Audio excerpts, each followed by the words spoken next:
tayari kumua mtu mwingine kwa ajili ya mali au kwa ajili ya kitu chochote cha thamani. Kwa mfano wengine wanaita hata kuoa wazazi wao.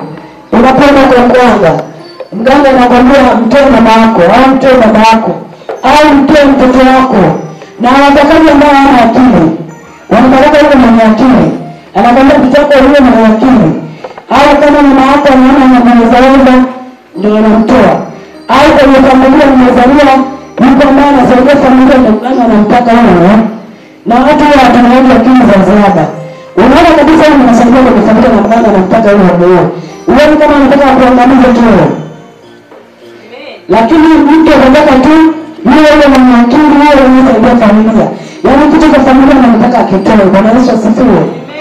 Kwa hiyo kama mtu anataka timani lazima atashtuka. Mganga anapenda dada yangu, lakini dada mbona anatolea? Dada mbona anatusimamia? Dada mbona anatuongoza kwa kila kitu?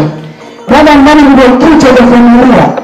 Je, nikimtoa yeye familia yetu itakuwaje? Sio kitu kizuri kwa sababu Mungu amekataza. Tumwite yeye ataitika.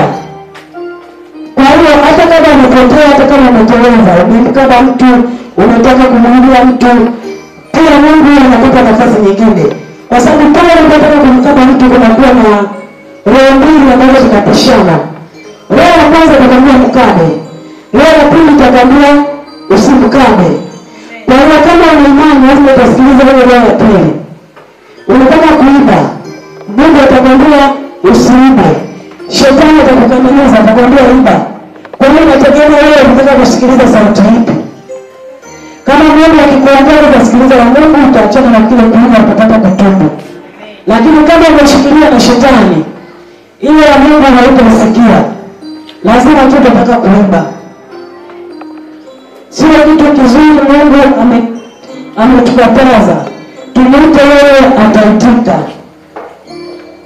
Turudi katika kitabu cha Mungu, nisomee Mithali sura ya 3 mstari wa 33.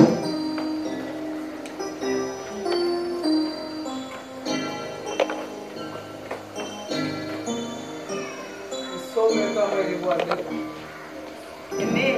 Nasema laana ya Bwana hii katika nyumba ya waovu, bali kuhubiri maskini.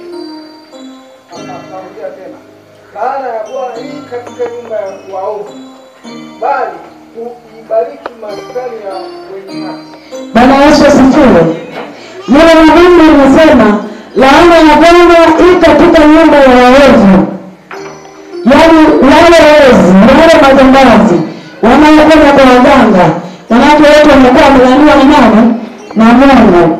Bali hubariki maskani ya mwenye wake. Siku zote nyumba ya Kristo huwa inakuwa na baraka. Nyumba ya inayomjua Mungu huwa inakuwa na baraka. Ni tofauti na ile nyumba ambayo haimjui Mungu. Ukitaka kushuhudia hata siku ukiamka hauna hela, lakini hautalala njaa. Lazima tu utakaa na imani. Hata Mungu anaweza kufanya jambo utapata kitu na siku itapita. Na kweli siku haitapita bure. Lazima Mungu anakubariki, unapata kitu, unapata kula na kulala kwa salama. Kwa vile hata katika biashara ambayo haina haki na Mungu na biashara yenye haki na Mungu huwa ni vitu viwili tofauti. Amen. Kwa hiyo unaweza kuamka asubuhi mpaka saa 5 mpaka saa 6.